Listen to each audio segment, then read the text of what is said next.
سبحان الله والحمد لله ولا إله إلا الله ولا حول ولا قوة إلا بالله العلي العظيم. اللهم صل وسلم وبارك على سيدنا ومولانا محمد وعلى آله وصحابته وتابعيهم بإحسان إلى يوم الدين. سبحان الله والحمد لله، سبحان الله والحمد لله عدد ما كان وعدد ما يكون. سبحان الله والحمد لله زنة عرشه ومداد كلماته ورضا نفسه، كلما ذكره الذاكرون وغفل عن ذكره الغافلون. اللهم صل وسلم وبارك على سيدنا ومولانا وحبيبنا محمد صلاة دائمة بدوام الثقلين. بسم الله ما شاء الله، لا يسوق الخير إلا الله. بسم الله ما شاء الله، ما كان من نعمة فمن الله. بسم الله ما شاء الله، لا يصرف السوء إلا الله. بسم الله ما شاء الله، لا حول ولا قوة إلا بالله. Assalamu alaikum wa rahmatullah à tous. Nous sommes toujours dans les cours concernant le jeûne du mois de Ramadan. Nous sommes toujours dans les détails des lois dans le fiqh hanafi à ce sujet. Alors, bien entendu, je comprends bien, le mois de Ramadan, c'est un mois où beaucoup sont occupés par rapport à tout ce qui est préparatif de Ramadan, les rencontres familiales, ainsi de suite. Et puis après, il y a à un moment donné de la fatigue. Il y a également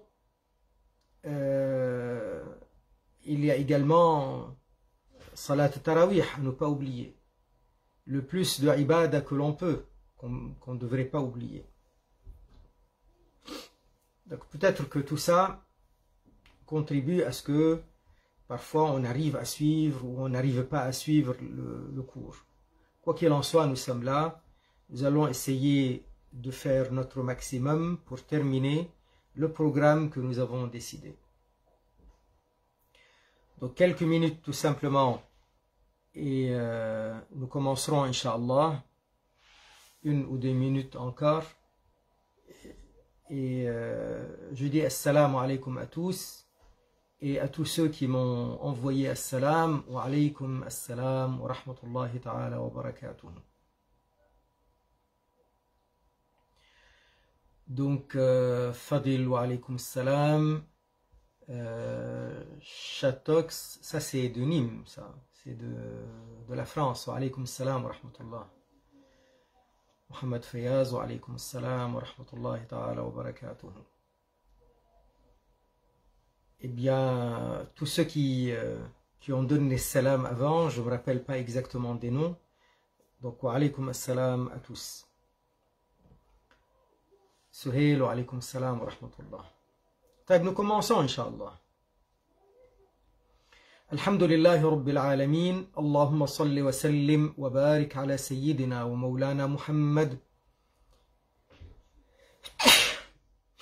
Alhamdulillah. Alhamdulillahi Rabbil Alameen. Allahumma salli wa sallim wa barik ala Sayyidina wa Mawlana Muhammad wa ala alihi wa sahabatihi والتابعين لهم بإحسان إلى يوم الدين أما بعد.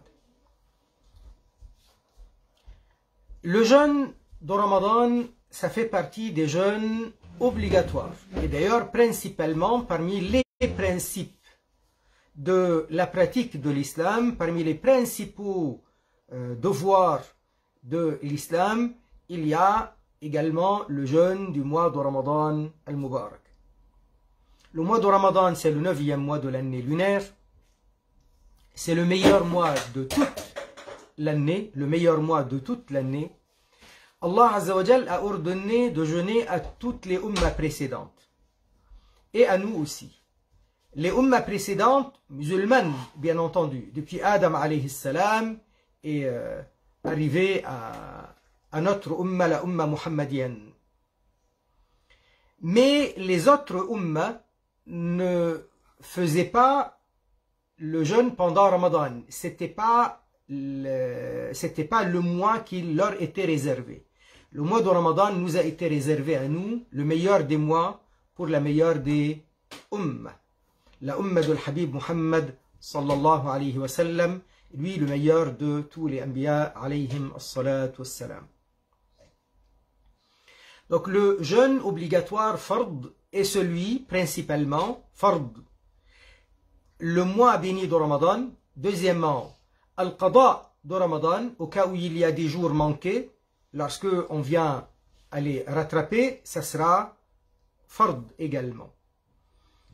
Donc le rattrapage de jours manqués de jeûne obligatoire de Ramadan, que ce soit des jours manqués par faute, par négligence, ou manqués par excuse valable, le rattrapage est considéré comme fard.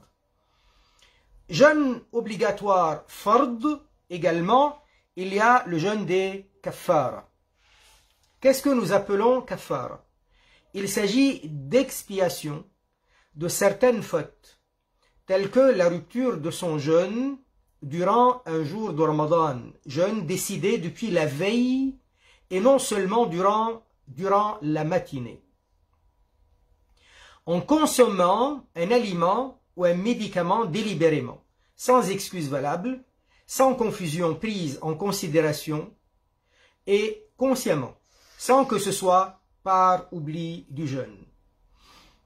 Donc, la première sorte de al-kaffara que nous traduisons par expiation, c'est lorsqu'il y a eu faute à partir de laquelle il y a eu rupture du jeûne d'un jour ou de plusieurs jours de Ramadan.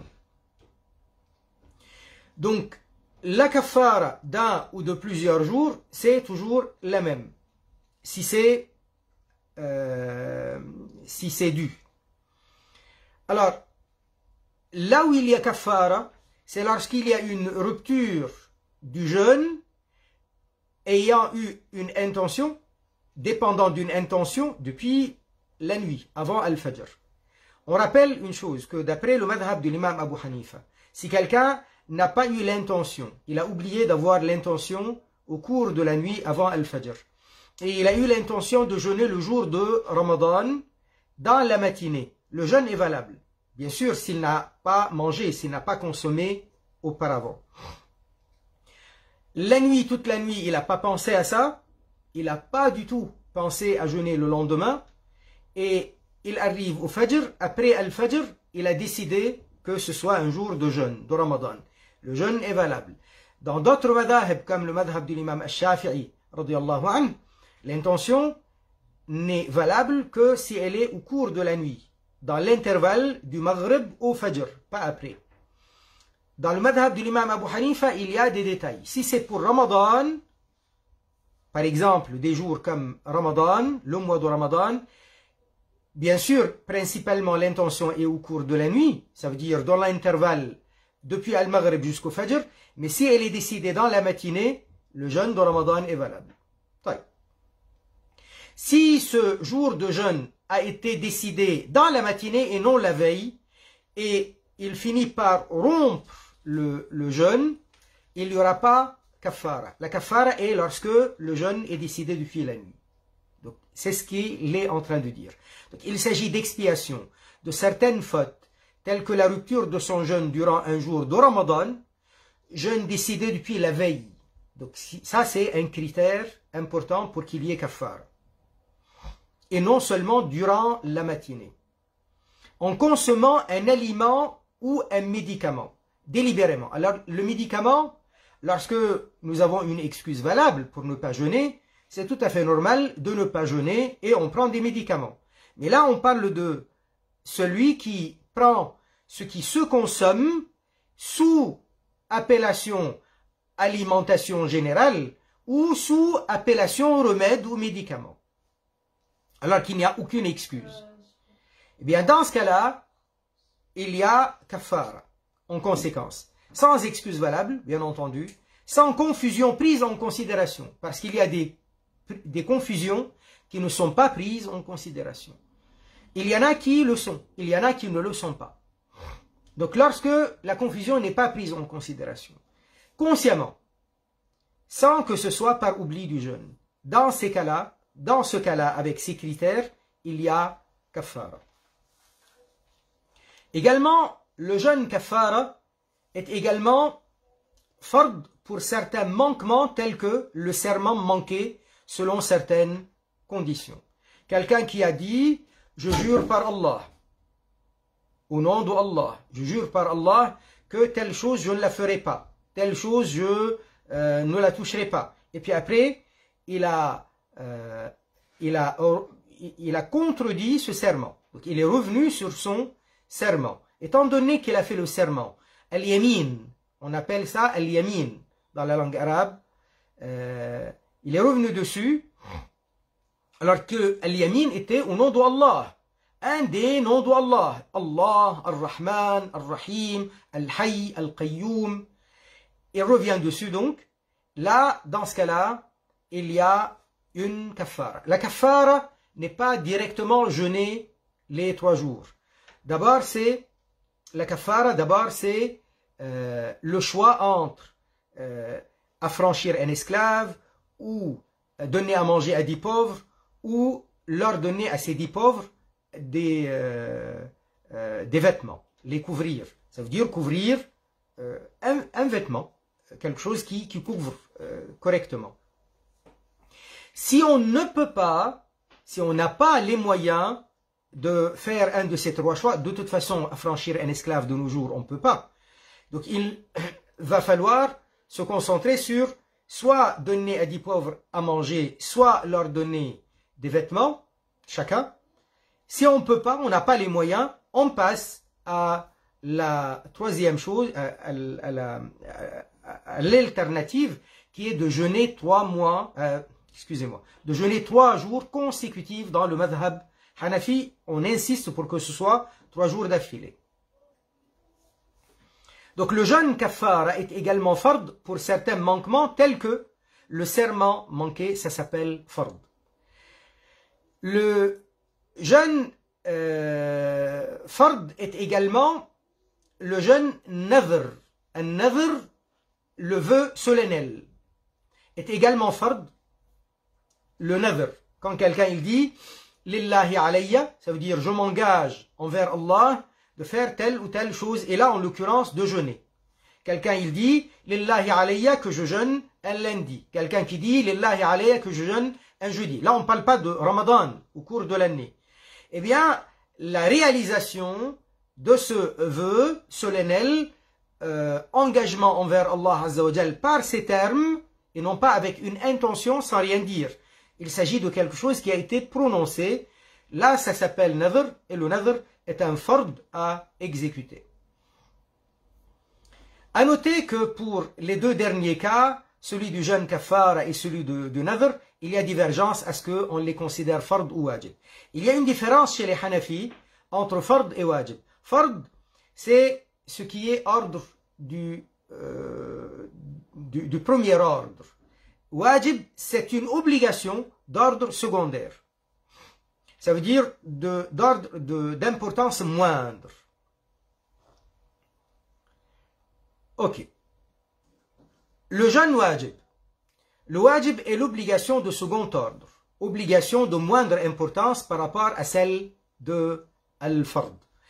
Alors, comment les fuqaha hanafi arrivent à distinguer, à décider ceci wajib et l'autre c'est fard?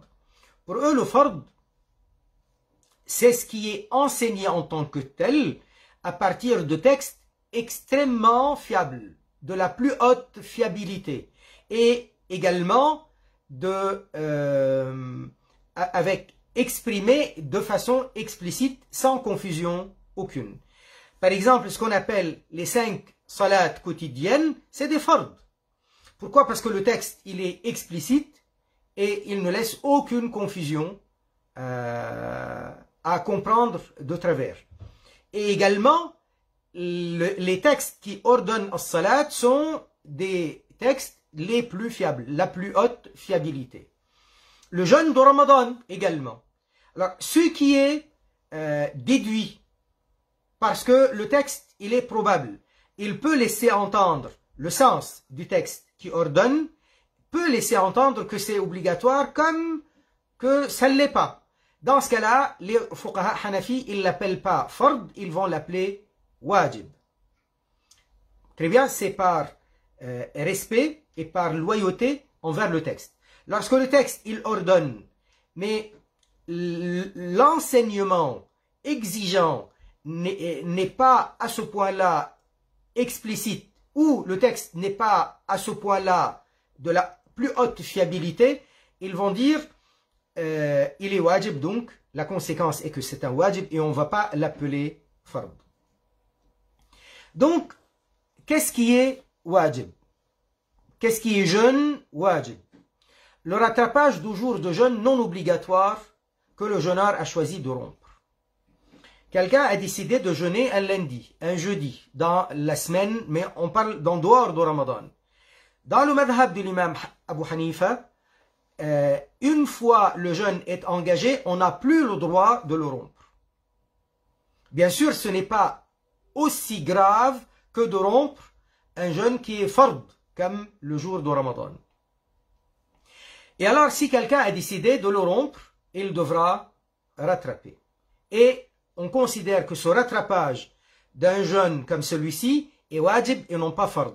Parce que l'obligation de ce rattrapage n'est pas à partir d'un texte de la plus haute fiabilité et l'obligation n'est pas explicite à ce point-là, elle est plutôt déduite par probabilité selon les Hanafis. Donc un jour de jeûne non obligatoire une fois entamé, une fois engagé, il est défendu et interdit de le rompre. Toutefois, cela est permis pour des excuses valables telles un problème de santé, d'ailleurs même pour le fard, ou une invitation à un repas pour ne pas vexer son hôte. Alors, bien entendu, quand il s'agit de quelqu'un qui peut être vexé, on ne parle pas de quelqu'un qui est ami et qu'il peut l'accepter très facilement. Ce dernier cas d'excuse l'est uniquement lorsque le jeûne observé n'est pas obligatoire, bien entendu. Maintenant, on parle des conditions d'obligation. Le jeûne, il a des conditions d'obligation. Le jeûne de Ramadan est une obligation. Le mois commence soit à partir de l'apparition du premier croissant de lune au coucher du soleil du 29e jour de Sha'ban. Donc c'est le 29 Sha'ban qu'on commence au Maghrib, on commence l'observation. Pas avant, mais c'est au Maghrib. Avant, ça ne veut pas dire qu'on ne peut pas aller regarder, mais de toute façon, il ne va pas apparaître avant. Il n'apparaîtra qu'à partir du coucher du soleil, et il va rester pendant à peu près une vingtaine de minutes. Alors, ça peut aller un peu plus, mais généralement, ça ne va pas aller ça ne s'étale pas plus que ça en général.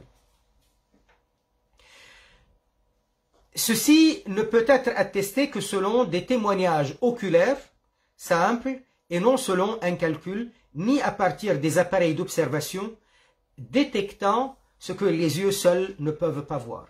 Si jamais quelqu'un il l'a vu à travers donc un appareil, il va falloir, pour que ce soit un témoignage accepté, qu'on écarte. Donc une fois qu'on a repéré l'endroit, on écarte et on regarde normalement, avec les yeux normalement.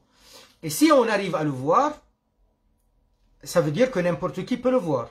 À ce moment-là, on peut témoigner que le mois de Ramadan a commencé. Soit, s'il y a des nuages empêchant la visibilité au 29e Sha'ban, au coucher du soleil, Sha'ban sera reconduit jusqu'au 30, et donc le lendemain, ça sera le premier Ramadan. Alors, d'après les Hanafis, on a besoin, lorsque le ciel est dégagé, on a besoin de beaucoup de témoins. Beaucoup de témoins parce qu'il n'y a rien qui empêche la visibilité. À partir de là, on a besoin à la grandeur de l'importance de ce jour-là et étant donné que c'est accessible à tous, et étant donné que le ciel il est dégagé, donc n'importe qui pourrait voir, donc il va falloir en conséquence un nombre important. Il n'y a pas de limite. On ne va pas dire, donc il limite ça à 20 ou à 2 ou à 30 ou à 10. Non, dès lors que c'est considéré comme suffisant, il y en a assez, il y en a beaucoup, il y en a plusieurs, ça marche à ce moment-là. Si maintenant le ciel, il n'est pas dégagé, donc c'est pas évident que tout le monde puisse voir. Là, on accepte même un seul témoin. Et pas obligé que ce soit, comme chez les Shafi'iyya, ils exigent au moins un témoin adl, ça veut dire juste. Les Hanafi, ils n'ont pas cette exigence dans ce cas-là. Donc, ça peut être aussi un homme, une dame, voilà. En sont concernés. Les Maliki, pour eux, il faut 2 témoins. 2 témoins juste. En sont concernés. L'obligation du jeûne de Ramadan concerne tout musulman sain d'esprit, pubère ou ayant 15 ans lunaires. Alors, pourquoi on parle de 15 ans lunaires? Ça veut dire si, au cas où la puberté a tardé. Imaginons que il n'y a pas eu, donc, physiquement, ce qu'on appelle la puberté. La puberté, on la constate avec l'émission du sperme. Ça, c'est pour le garçon. On la constate avec, par rapport à la fille, avec la jouissance qui provoque le mani, qui est l'équivalent du sperme. Ou alors, les règles, le sang des règles.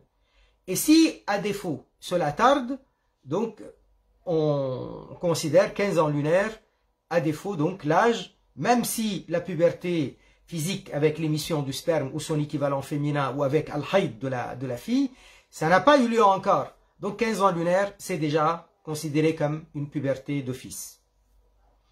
Toutefois, est concerné par son obligation et non par son effectuation sur le champ, la personne souffrant de maladie ou de douleurs incurables ou affaiblie par la vieillesse au point de ne pas pouvoir jeûner, paie une fidya, compensation, chaque jour qu'elle manquera de Ramadan au lieu de le jeûner. Et de toute façon, la fidya donc, ce n'est pas pour celui qui est souffrant tout simplement. Ce n'est pas parce qu'on est âgé. Si on est âgé et avec cet âge-là, le corps est affaibli et il va de plus en plus en faiblesse, et donc cet âge-là, avec cette faiblesse-là, ne lui permet pas de jeûner. Et plus ça va dans le temps, plus il va devenir faible. Et donc, là, il n'y a pas de jeûne, il n'y a que la fidya. Qui encore? Celui qui est gravement malade, et sa maladie, elle va en se détériorant encore, en détériorant la santé de plus en plus. Donc, il y a un constat indubitable, les médecins, et c'est connu, qu'il s'agit là de problèmes de santé graves et qui va en persistant, voire en s'aggravant. Donc il n'y a aucun espoir de guérison. Et cette maladie ne permet pas de jeûner. Ça veut dire que le cas de santé va prendre un coup grave, on va perdre la faculté de certains membres, ou ça va aggraver sérieusement l'état de santé de la personne. Dans ces cas-là, il y a fidya. Une dame qui est enceinte, elle ne paye pas de fidya. Même si elle a encore 9 mois devant elle, et puis après il va y avoir le nifas, donc les louchis, le sang, suite à l'accouchement, et puis après il va y avoir l'allaitement, et peut-être que son état de santé ne lui permettra pas, avant 2-3 ans de rattraper, eh bien, il n'y a pas de fidya, elle va attendre le moment opportun et elle rattrapera. Voilà une dame, par exemple, qui est enceinte et son état de santé, parce qu'elle est enceinte, c'est pas toutes les femmes enceintes. La dame enceinte et qui est dans une situation qui ne lui permet pas de jeûner, parce que c'est un danger pour son corps à elle ou pour le bébé, eh bien, à ce moment-là, il n'y a pas de jeûne. Et elle ne paye pas de fidya. Alors elle va se dire, oui, mais j'ai 9 mois devant moi. Et après l'allaitement. Et après je ne sais pas ce qui va m'arriver. Peut-être l'allaitement va durer 1 an, 2 ans. Et peut-être que son cas ne lui permettra pas de rattraper que 3, 4 ans ou 5 ans plus tard. Eh bien, il n'y a pas de fidya. Elle attend le moment où elle peut rattraper, elle rattrape. Donc ce n'est pas à chaque fois qu'il y a un problème de santé qu'il y a une fidya. La fidya, c'est par rapport au vieux qui est arrivé à un stade où la vieillesse a affaibli très sérieusement son corps, auquel cas il ne peut pas jeûner. Et il ne pourra pas envisager recouvrer la jeunesse pour recouvrer la force physique pour pouvoir rattraper. C'est clair qu'il va en se dégradant. Enfin, l'état de santé va en se dégradant. Dans ce cas-là, il y a fidya, il n'y a pas de jeûne, et parce qu'il n'y a pas espoir de rattrapage. Pareil que le vieux, celui qui est en état de maladie grave, un sérieux problème de santé qui est incurable. On ne parle pas de quelqu'un qui a un problème de santé qui peut durer 10 ans, 20 ans, et puis après il va guérir. Il y a espoir qu'on le soigne avec une opération ou autre, et il finira par recouvrer la santé. Dans ce cas-là, il n'y a pas de fidya. Ça ne sera pas valable de donner une fidya. Très bien. Paiement de la fidya. Le paiement de la fidya doit être fait chaque jour manqué. Donc, le cas de la fidya, on a expliqué ce que c'est. Le paiement de la fidya doit être fait chaque jour manqué, au jour le jour. Mais elle peut être payée pour tout le mois à l'avance dans le madhab hanafi. Ou même reportée pour être payée pour tout le mois à la fin de Ramadan. La fidya est la compensation. Il s'agit de ce que l'on doit payer, soit en remplacement du jeûne que l'on ne peut ni effectuer pendant Ramadan, ada, ni après en rattrapage qada, en raison d'une vieillesse qui a affaibli le corps considérablement et affecté la santé dangereusement, d'une maladie incurable qui ne permet pas de jeûner. Là, on parle de maladie grave. Qu'Allah Azza wa Jal vous en protège. Qu'Allah Azza wa Jal nous en protège. Soit d'une compensation de jours de jeûne ou de prière due au rattrapage qada et dont la mort s'y est interposée. Dans le madhab hanafi, il y a cette affaire de voir qu'on est arrivé à un stade où on ne peut plus rattraper. On avait l'occasion de rattraper, mais on n'a pas pu rattraper. Dans ce cas-là, on va dire quoi? On va dire à la famille, je paye la fidya, vous payez la fidya de ma wasiyya.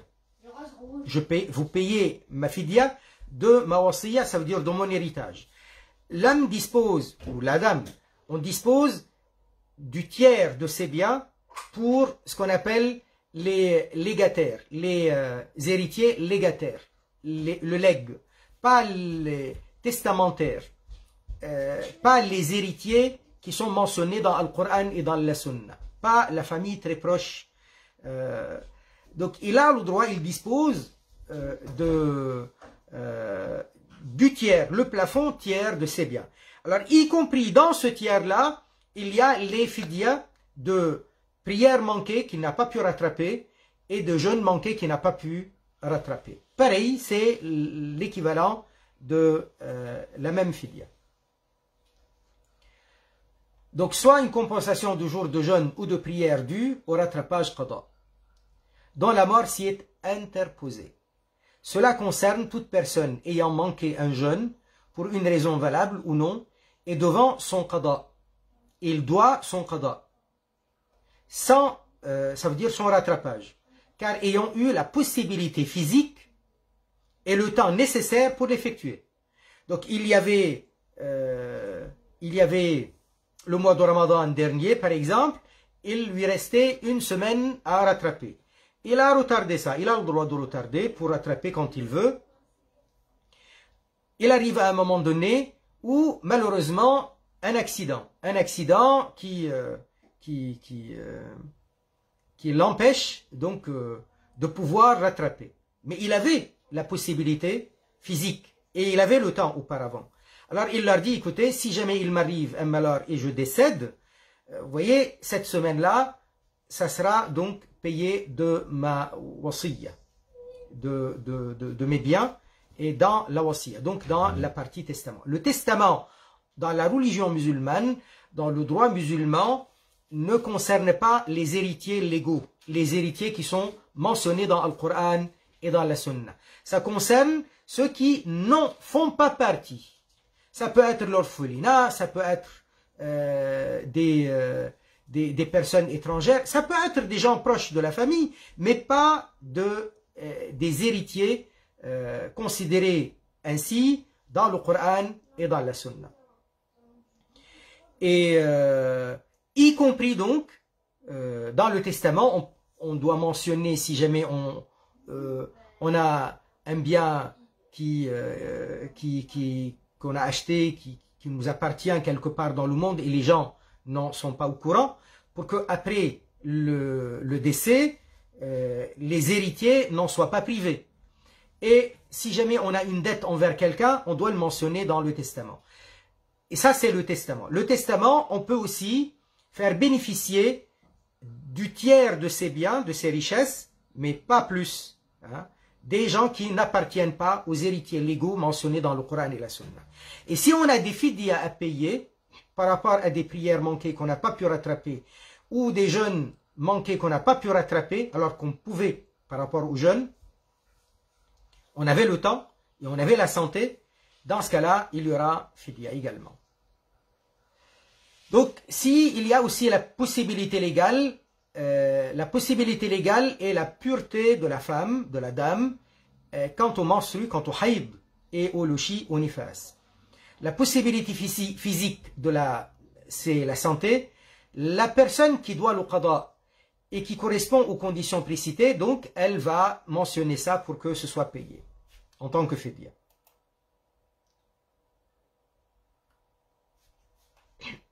La fidya est un demi-sa' de blé. La fidya est un demi-sa' de blé ou de sa farine. Soit le blé lui-même, soit la farine du blé. Donc le demi-sa' c'est un sa' c'est 4 mouds. Un sa' c'est 4 mouds. Le moud, principalement, c'est le plat des deux mains jointes. Ça, c'est un moud. 4 mouds, ça fait un sa'. Pour le blé ou la farine de blé, c'est 2 mouds. Ou alors un sa' d'orge. Ou de la farine de l'orge. Ou alors un sa' de raisin sec. Ou un sa' de date. Ou un sa' de date. Un sa' c'est 4 mouds. Comme on vient de dire, ça c'est un moud. 4 mouds, ça fait un sa'. Pour le blé seulement, et selon un avis pour le raisin sec, mais généralement c'est comme ça, pour le blé et la farine de blé, c'est 2 mouds. Moitié d'un sa'. Pour les 3 autres, ça veut dire orge, raisin sec et date, c'est un sa' complet. Le poids d'un moud standard selon l'imam Abu Hanifa est celui de l'eau. Alors, lorsqu'on vient pour mesurer le poids, on ne va pas mesurer le poids de la farine ou du blé. Le poids standard, c'est celui de l'eau. Très bien. Et donc, à partir de là, on a des calculs et on arrive à peu près à, on va dire donc, dans ce cas-là, ça correspond à peu près à 2 kilos de blé. Donc le demi-sa', ça veut dire, eux, ils vont considérer que un moud, ça correspond à peu près un peu moins de 1 kilo. Donc, grosso modo, comme ça, en arrondissant, ça va être à peu près demi-sa', donc 2 kilos. Un peu moins, ou un peu plus selon certains fuqaha, mais c'est autour de 2 kilos. Et si c'est des dates, l'équivalent de dates ou de raisins, etc., ça va être donc l'équivalent de 4 kilos. Un sa' c'est 4 kilos, moitié c'est 2 kilos. C'est environ. Donc, après, il y a le calcul du dirham. On ne va pas entrer dans ces détails-là. Donc, ça correspond, selon les Shafi'i, un moud pèse un rutl. Donc là, c'est le calcul des rutl. 6 moud. Voilà. Alors, ça fait à peu près un moud de rutl. Ça fait à peu près un peu moins de 1 kg. À peu près 1 kg, un peu moins. Donc 2 mouds, c'est à peu près 2 kg. C'est ce qu'on vient de dire.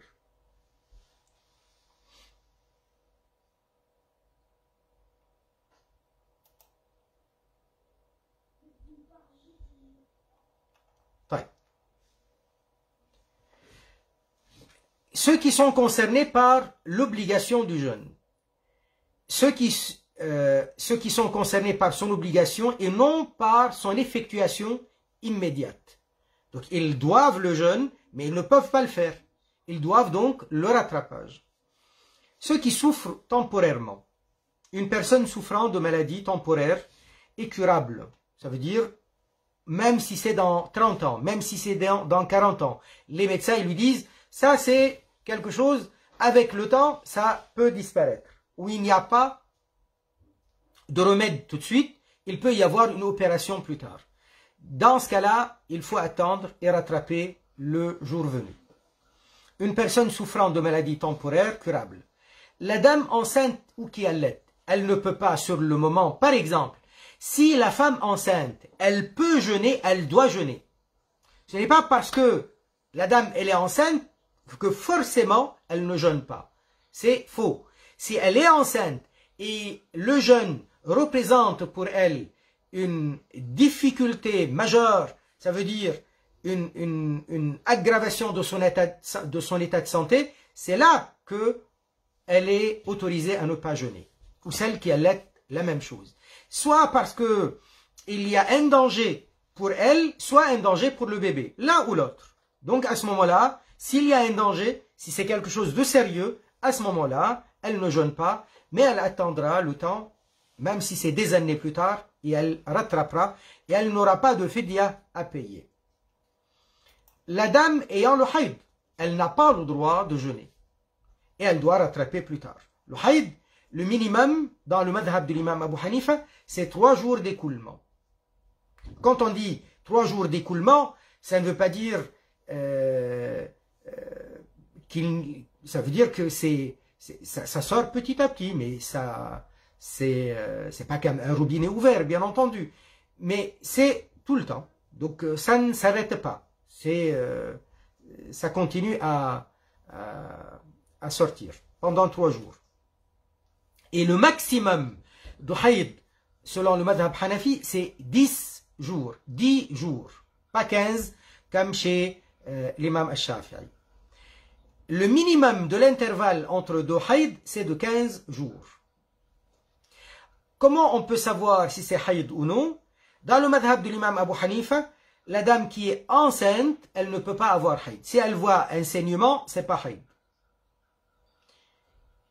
Très bien. Dans le madhab Hanafi, c'est réglé comme ça. Dans le madhab Hanafi, minimum, c'est 3 jours. Maximum, c'est 10 jours. Et le minimum de la propreté entre 2 haïd, c'est 15 jours. Donc, c'est avec ça qu'on peut déterminer haïd ou pas haïd. La dame qui a un sang irrégulier, qu'on ne peut pas considérer comme haïd, elle doit jeûner et elle doit faire la prière. Voilà. La dame ayant le nifas. C'est quoi le nifas? C'est les louchis. C'est le sang après l'accouchement. Et l'accouchement, qu'est-ce qu'on appelle le minimum de l'accouchement? Ça veut dire qu'il y a eu un fœtus que on peut voir, on peut constater que c'est un petit humain. Ça veut dire qu'il y a quelque chose qui montre que il ne s'agit pas d'un bout de chair quelconque, mais c'est quelque chose qui a une forme, qui est début d'une forme humaine que l'on peut constater. C'est à partir de là, le sang qui suit, on l'appelle nifas. Si jamais il y a eu une fausse couche, et que ce qui est sorti, c'est uniquement de sang, là, comme il n'y a pas eu de ce qu'on peut appeler nafs bashariya, ça veut dire quelque chose qui donne la forme que c'est un début d'un corps humain, donc ça ne sera pas nifas. Nifas, c'est après un accouchement, après un fœtus, après donc un corps, même si c'est très petit, mais qui révèle que c'est un corps, début d'un corps humain. Le nifas, au minimum, c'est une goutte, même une toute petite goutte de sang, c'est au minimum, et au maximum, c'est 40 jours, pas 60 comme chez les Shafi'iyya. Le voyageur, il a le droit de ne pas jeûner. Mais le voyageur, qui c'est le voyageur qui a le droit de ne pas jeûner? C'est celui qui est le jour du jeûne, il est voyageur depuis avant le Fajr. Si à 10 heures du matin, on a décidé de voyager, et effectivement on a pris l'avion et on est parti, ce jour de jeûne, il doit être poursuivi. On n'a pas le droit de le rompre. Parce qu'on n'est pas voyageur depuis avant le Fajr. Quelqu'un qui sort de chez lui, et il sort de la ville, et à partir du moment où il a quitté la ville, sa ville elle est derrière, là, il est voyageur. Mais si il est devenu voyageur, alors que ce n'était pas encore le Fajr, ce jour-là, il a le droit de ne pas le jeûner. Si le premier jour, je suis sorti à 10 heures du matin, ce jour-là, je dois le poursuivre. Même si je vais prendre l'avion, je vais partir dans un pays où le jour est très très long. Donc je dois poursuivre jusqu'au Maghreb. Je n'ai pas le droit de le rompre. Je ne peux pas dire, je voyage, je romps le jeûne. Non, non. Ce jour-là, je ne suis pas voyageur, je n'ai pas été voyageur depuis avant le Fajr. J'ai été voyageur depuis la matinée ou dans la journée, après Al-Fajr. Donc ce jour-là doit être poursuivi. Le lendemain, je suis encore en voyage. Parce que là où je suis arrivé, j'ai fait une halte. Je vais y rester un jour. Je vais rester 2 jours. Et d'ailleurs, dans le madhab Hanafi, tant que ce n'est pas 15 jours, la halte, si elle est moins de 15 jours, à ce moment-là, on est toujours voyageur. Très bien. Maintenant, je fais une halte pour 1 jour, 2 jours, 3 jours. Là, je suis voyageur depuis avant le Fajr. J'ai le droit de ne pas jeûner. Mais qu'est-ce qui est meilleur? C'est meilleur de jeûner si le jeûne ne me fatigue pas. Si j'ai la possibilité, ça ne m'épuise pas, alors à ce moment-là, il est préférable pour le voyageur de jeûner.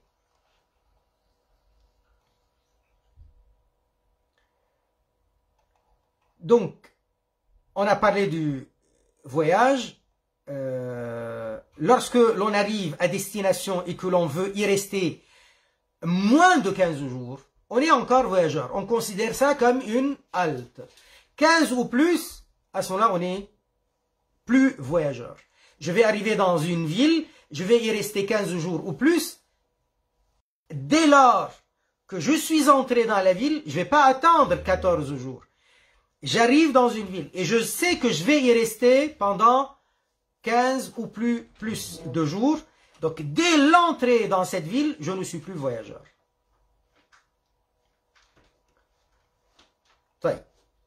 Les conditions de validité du jeûne. Pour que le jeûne soit valable, il faut être musulman.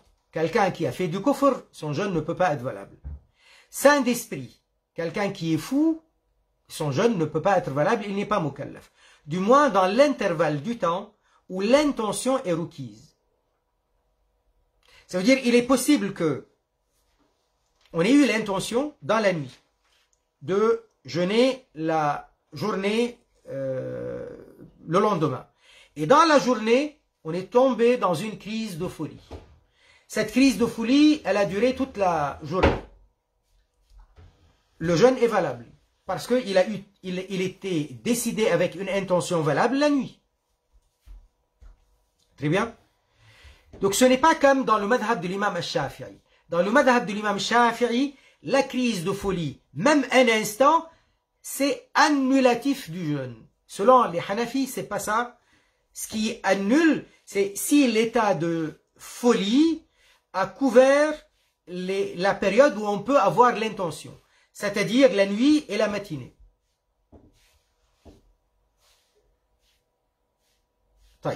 Donc, pour que le jeûne soit valable, il faut être musulman, saint d'esprit, du moins dans l'intervalle du temps où l'intention est requise. Ça veut dire la nuit et la matinée, comme on avait vu. Pour les Hanafis, on peut avoir l'intention dans la matinée. Que la dame soit pure quant au haïd et au nifas. Et effectivement, il y a l'intention de l'effectuer. L'intention, c'est au cours de la nuit.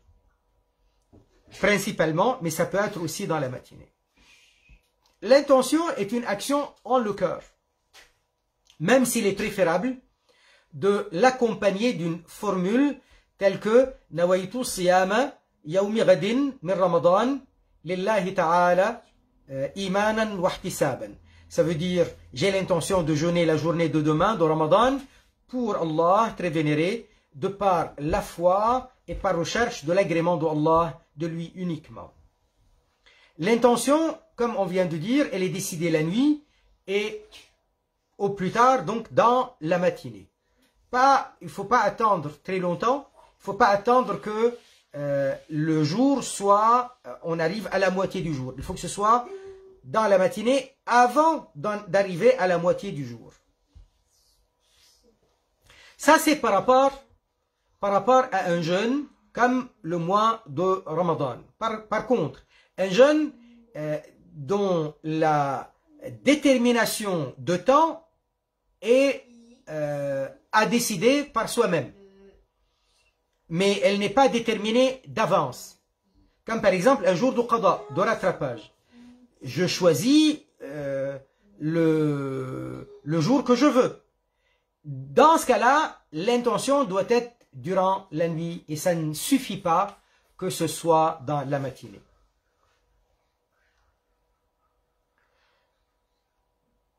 Très bien. Donc il y a pas mal, mais ça se résume dans ce que je viens de vous dire. L'abstinence.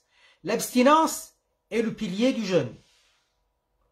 Elle est telle que nous l'avons définie précédemment. Abstinence durant le jour du jeûne, de l'introduction de substances dans les cavités intérieures du corps et qu'elles y soient déposées, de provoquer le vomissement remplissant la bouche, de provoquer le mani, des relations sexuelles, de quelques autres interdits qui y sont relatifs et de la ridda. La ridda, c'est le kufr. Wal-iyazu billahi ta'ala. Qu'est-ce qui rend le jeûne d'une manière générale? Ce qui rend le jeûne d'une manière générale, le manquement à l'abstinence. Précité lorsque cela est un acte humain fait délibérément. Pourquoi on parle d'un acte humain? Parce que c'est fait par soi ou fait par quelqu'un d'autre. Même si c'est par contrainte, ça va annuler le jeûne dans le madhab de l'imam Abu Hanifa. Donc, c'est le manquement à l'abstinence. Il y a eu consommation, il y a eu les choses dont on a défini, dont on a parlé tout à l'heure. On a fait mention tout à l'heure. Lorsque cela est un acte humain, fait délibérément, en étant conscient qu'il s'agit de jours de jeûne et non par oubli. Si c'est par oubli, ça n'annule pas le jeûne. Involontairement, par erreur ou sous contrainte, ça annule. Donc, si c'est délibérément, ça annule. Si c'est involontairement, mais pas par oubli, ça n'annule pas. Quand c'est un manquement à l'abstinence involontaire, ça veut dire par erreur ou sous contrainte, ça annule quand même. Ou inconsciemment, comme lors du sommeil par exemple. Si quelqu'un pendant le sommeil, il a avalé quelque chose, il a mangé quelque chose, eh bien ça annule. Dans le madhab Hanafi, le cas de l'oubli, ça n'annule pas. Mais le reste, la contrainte, par erreur, ça annule. Pendant le sommeil, ça annule. Ce n'est pas le sommeil lui-même qui annule. Imaginons que pendant le sommeil, on a avalé de l'eau. On était inconscient. Ça annule quand même. En revanche, ne le rompt pas ce qui est fait par oubli ou ce qui est l'effet de la nature et non l'homme. Tel que par exemple la poussière. Je passe dans la rue, il y a la poussière à cause du vent et j'ai avalé. Ça c'est l'effet de la nature. Ça n'annule pas. La fumée d'encens ou de la cigarette d'un passant, pas si c'est moi qui viens pour aspirer cette fumée. Alors, et ce que fait le jeûneur en oubliant, le cas de l'oubli n'annule pas. Même si par oubli il mange, même si par oubli il fait le rapport conjugal, tout ça n'annule pas. Alors après, il y a ce qui rompt le jeûne et nécessite qada plus kaffara. Et nécessite qada plus kaffara. Et il y a ce qui nécessite qada, mais pas de kaffara. La kaffara, c'est l'expiation. Alors, qu'est-ce qui nécessite rattrapage, qada, plus expiation? Rompt le jeûne et nécessite le qada et la kaffara, la rupture du jeûne décidée depuis la veille pendant le mois béni de Ramadan. Donc, si c'est pas décidé la veille, l'intention, pas de kaffara. Si c'est pas un jeûne de Ramadan, pas de kaffara. Rupture délibérée sans aucune excuse légitime. Il y a excuse, donc il n'y a pas kaffara. Et sans confusion prise en considération. Il y a des confusions prises en considération, il y en a non. Rupture par un des moyens suivants. Manger ou boire délibérément et en toute conscience du jeûne, sans excuse légitime, peut qualifier ce qu'on peut qualifier de aliment ou de remède. Là, on ne parle pas de remède de quelqu'un qui est malade. Parce que la maladie, c'est une excuse. Donc, avaler délibérément et sans excuse légitime, aucune, un aliment ou un remède. Hein, même en toute petite quantité ou en petites gouttes. Au travers de quoi? Si c'est au travers de la bouche allant dans la gorge. De la bouche allant dans la gorge, alors que la personne jeûnait jusqu'alors. Là, il y a qada et kaffara.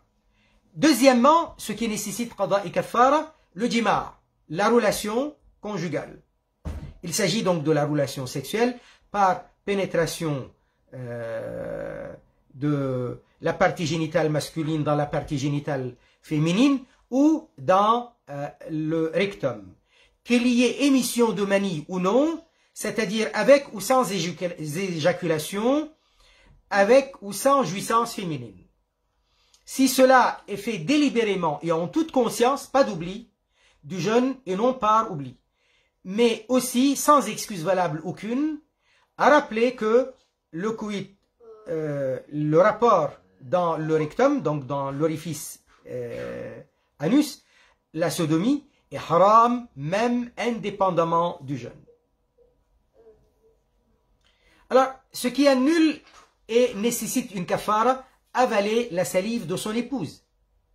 Parce que ça, c'est considéré comme, c'est vrai que c'est pas un aliment, mais c'est dans le moment de plaisir, c'est considéré comme, un peu comme l'aliment. Manger volontairement après avoir dit une riba. Ça, c'est pas une confusion prise en considération. Et il y en a qui croient que la riba annule le jeûne, rompt le jeûne. Non, ça n'annule pas le jeûne. Et il y a des gens qui rapportent une soi-disant parole prophétique à ce sujet. Elle n'est pas valable, c'est pas une parole prophétique, et donc c'est pas pris en considération. Donc ça annule le jeûne et ça nécessite la kaffara si c'est après une riba, on a mangé. Et on s'est dit, bah, j'ai fait une riba, une médisance, mon jeûne n'est plus valable. Cette confusion, elle n'est pas prise en compte. Donc manger riba ou namima, rapporter les paroles entre plusieurs personnes, deux ou plusieurs, pour la zizanie. Manger en pensant par ignorance que ces péchés rompent le jeûne, cela est une confusion non prise en considération. De même manger ou boire délibérément après avoir pratiqué al-hijama, la saignée. Là aussi, il y en a qui rapportent que ça annule le jeûne et donc à cause de cela, ils ont une confusion. Cette confusion n'est pas prise en considération. Après avoir caressé ou embrassé, là aussi, c'est pas une confusion prise en considération. Quelqu'un qui croit que ça annule son jeûne parce qu'il a caressé ou il a embrassé, et il s'est dit donc mon jeûne n'est plus valable, il va manger, ça annule et ça nécessite une kaffara. Ou après s'être couché à côté de son épouse, sans que rien de cela ne provoque de manie. Rien que le fait de dormir à côté. il a considéré que ça annule le jeûne et il est allé manger après. Ça annule et ça nécessite la kafara d'avoir mangé après. En pensant que ça a déjà annulé le jeûne. Ou après avoir enduit ses moustaches en pensant par ignorance que ces choses annulent le jeûne.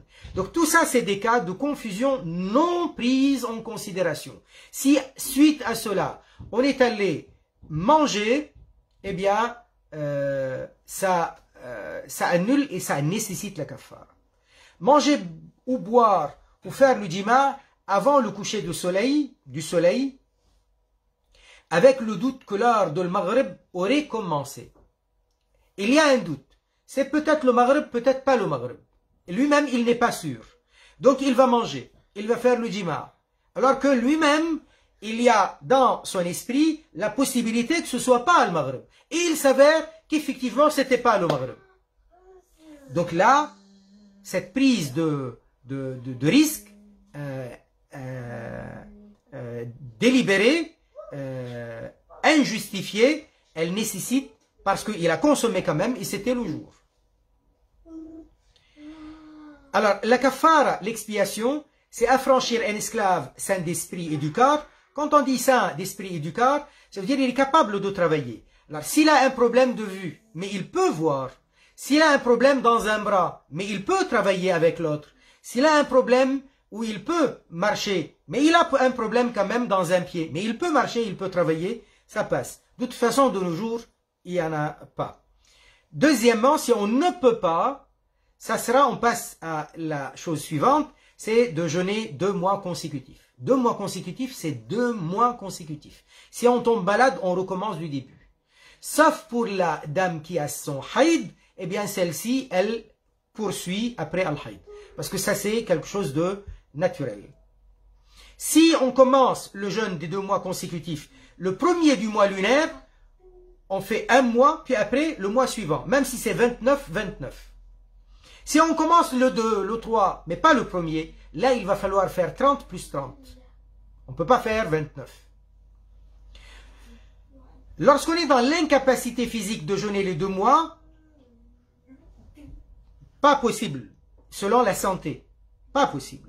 Eh bien, on passe à l'alternative autre, c'est de donner à manger à 60 pauvres. Pareil que al-fidya, ce qu'on va donner, je veux dire en ce qui concerne la quantité. Et selon les Hanafi, on a le droit de donner la quantité, on a le droit de donner aussi l'équivalent en argent. Voilà. Puis après, on va parler des critères impliquant la kafara.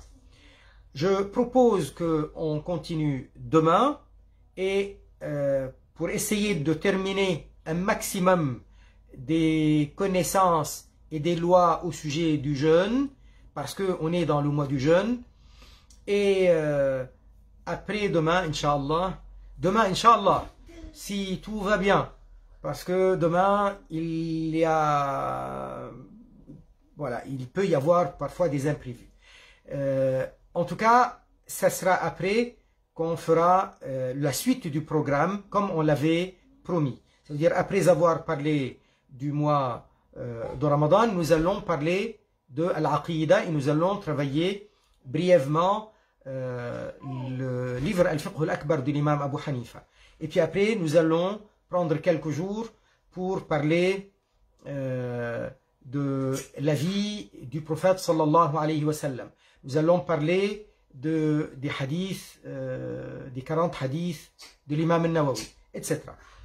Subhanallah walhamdulillah wa la ilaha illallah.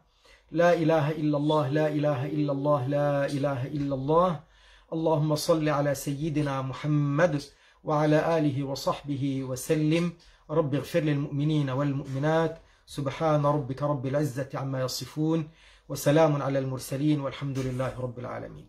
Donc je dis wa alaykum salam à tous. Je vois maintenant en dernier lieu Chatox, c'est son pseudonyme. Wa alaykum salam habibi. Et Maher, un peu avant, les autres, je ne me rappelle pas de qui est passé. Barakallahu fikum à tous. Alpha Bari, Voilà, barakallahu fikum. Nimmi Hanifa, Badr Léon, wa alaykum salam à tous, barakallahu fikum à tous. Subhanallah walhamdulillah wa la ilaha illallah. Wa sallallahu ala sayyidina Muhammad. Assalamu alaikum wa rahmatullah. Et à demain, Inch'Allah.